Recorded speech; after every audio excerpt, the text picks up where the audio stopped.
Avis vascular centre మన దేశంలోనే the best varicose vein hospital.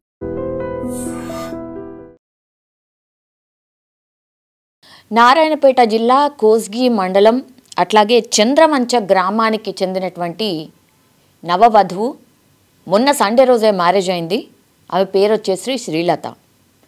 And Rangareddy జిల్లాకు చెందినటువంటి ఒక యువకుడితో మొన్న సండే రోజే మ్యారేజ్ అయింది. మ్యారేజ్ అయిన తర్వాత ఈ కార్యక్రమాలు కొన్ని ఉంటాయి. అట్లాగే చాలామంది కూడా కొత్తగా పెళ్ళైన జంటల్ని వాళ్ళ ఇంటికి పిలుస్తూ ఉంటారు. సో మేనమామ ఇంటికి రమ్మని పిలిస్తే ఈ ఇద్దరు కూడా కలిసి వాళ్ళ మేనమామ ఇంటికి వెళ్ళినారు. అక్కడ ఎంతకీ బాత్రూంలో డోర్ పెట్టేసుకుంది శ్రీలత. ఆ తర్వాత ఎంతకీ డోర్ కొట్టినప్పటికీ కూడా తీయలేదు. దీంతో చాలాసేపటి తర్వాత డోర్ని బద్దలు కొట్టి చూసేసరికి పురుగుల మందు తాగి ఆమె ఆ బాత్రూంలోనే ఆత్మహత్య చేసుకుంది. ఉటావుట్న దగ్గరలో ఉన్నటువంటి హాస్పిటల్కి తీసుకెళ్లారు. తీసుకువెళ్ళినా అక్కడ డాక్టర్స్ ఒకటే చెప్పిండ్రు ఆమె అప్పటికే చనిపోయింది అనేసి. దీంతో ఇప్పుడు అసలు ఈ యువతి కేవలం 3 రోజుల క్రితమే మ్యారేజ్ అయింది. అసలు ఏం జరిగింది ఏంటి? మరి పెళ్ళి ఇష్టం లేదా? ఈ కొత్తగా జంట ఎవరైతే ఉన్నారో వాళ్ళిద్దరి మధ్యలో ఏమైనా మనస్పర్ధలు ఉన్నాయా ఏంటి అనేది పోలీసులు పూర్తిగా కేసు ఫైల్ చేసి విచారణ స్టార్ట్ చేశారు. అప్పుడు ఒక్కొక్క విషయం బయటకు వచ్చింది.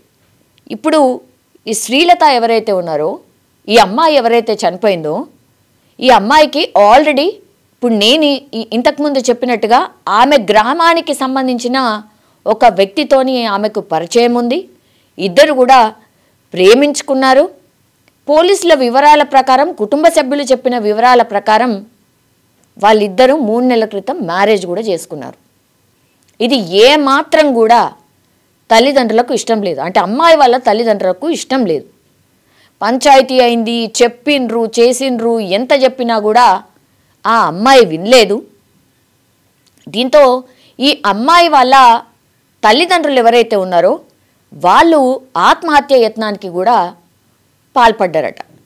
దీంతో పెద్దల సమక్షంలో పంచాయతీ అయింది. అసలు పెద్దల్ని ఒప్పించి పెళ్లి చేసుకోవాలి కదా, ఎందుకంటే సేమ్ గ్రామానికి సంబంధించిన ఇద్దరు వ్యక్తులు కాబట్టి. ఆయన పేరు వచ్చేసి శ్రీశైలం. నేను ఇంతకుముందు చెప్పినట్టుగా ఆమె ప్రేమించింది శ్రీశైలం, ఆమె పేరు వచ్చేసి శ్రీలత.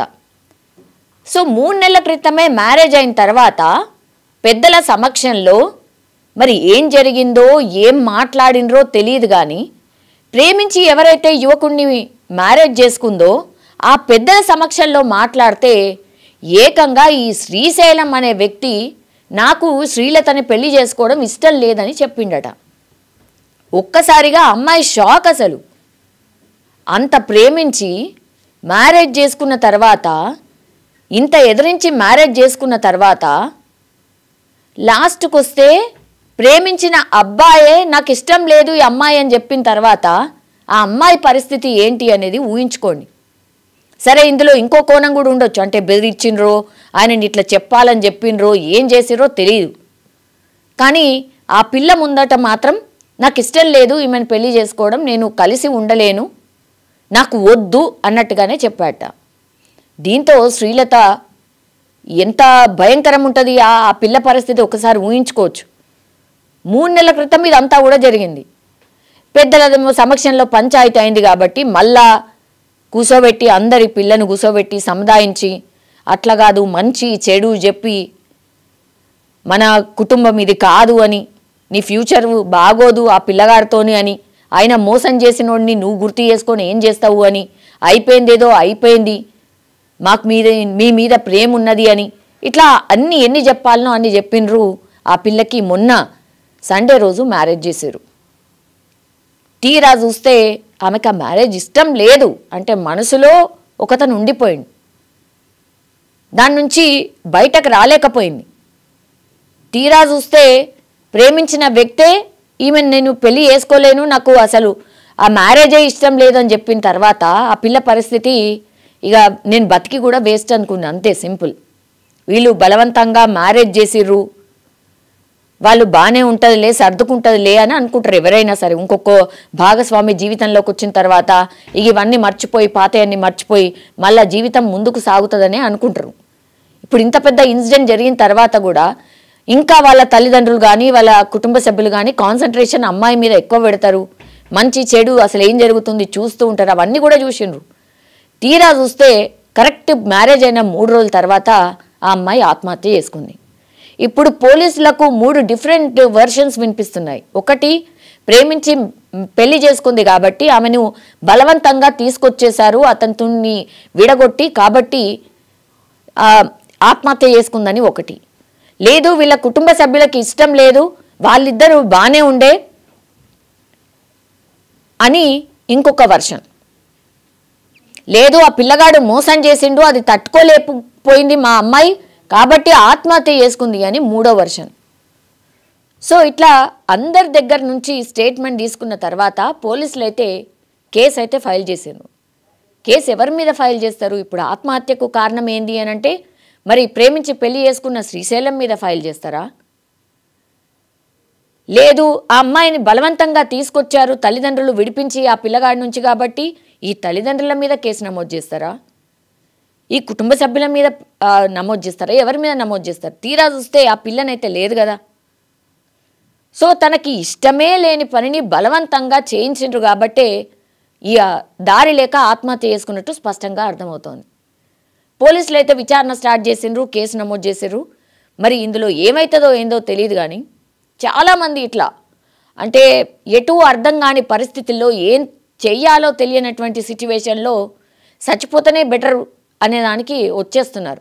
అందుకే ఆత్మహత్యలు కానీ చనిపోవడాలు కానీ ఈ మధ్య కాలంలో పెద్ద ఎత్తున పెరిగిపోయినాయి. చాలా ఆందోళన కూడా వ్యక్తమవుతోంది వీటిపైన. సరైన పర్సన్స్ గైడెన్స్ లేకపోవడం, ఏదన్నా మనసులో ఉన్నది మాట్లాడుకోవడానికి ఎవరికి కూడా అవకాశం లేకపోవడం, ఎవరికి చెప్పినా ఏమవుతుందో అన్న భావనలో ఇట్లా లోపల కుమిలిపోయి చనిపోయే వాళ్ళ సంఖ్య చాలా పెద్ద ఎత్తున పెరిగిపోతోంది. కానీ అత్యంత బాధాకరం, లాస్ట్కి వస్తే 3 రోజుల క్రితమే మ్యారేజ్ చేసిర్రు. పాపం ఈ విషయం అసలు ఇప్పుడు మ్యారేజ్ చేసిన అతనికి తెలుసో లేదో తెలియదు. కానీ ఇప్పుడు ఆయన మీద కూడా కొంత నెగటివిటీ వచ్చేస్తుంది కదా, అట్లా చేయొద్దు కదా. ఇప్పుడు అమ్మాయి జీవితం నాశనం అయిపోయాయి. పాపం అబ్బాయి అంటే ఏం కాదులే మళ్ళీ ఇస్తారులే అనుకుంటారు, కానీ ఆయన మనసులో కూడా ఉండిపోతుంది కదా. సో ఇట్లా పెద్దలు డెఫినెట్లీ ఆలోచించాల్సిన అవసరం అయితే కనిపిస్తోంది. నిజంగా ప్రస్తుతం ఉన్నటువంటి సమాజం దేనికి ప్రయారిటీ ఇస్తుంది? ఆర్థిక సంబంధాల చుట్టూ మాత్రమే తిరుగుతుంది. మళ్ళీ ఎన్నికలంగానే చాలా విరక్తి కలుగుతాను. మంచి అనిపిస్తుంది కదా, లేడీస్ కూడా ఛాలెంజింగ్ జాబ్స్ చేసినప్పుడు చాలా బాగుంటది. ట్రాఫిక్ అసిస్టెంట్స్ గా నియమించిన ట్రాన్స్జెండర్స్ అందరితో సాల్యూట్ చేయించుకుంటున్నారు. ఫుడ్ డెలివరీ ఇవ్వటానికి వెళ్ళినటువంటి డెలివరీ బాయ్ అనిల్ పై కళ్ళ ముందు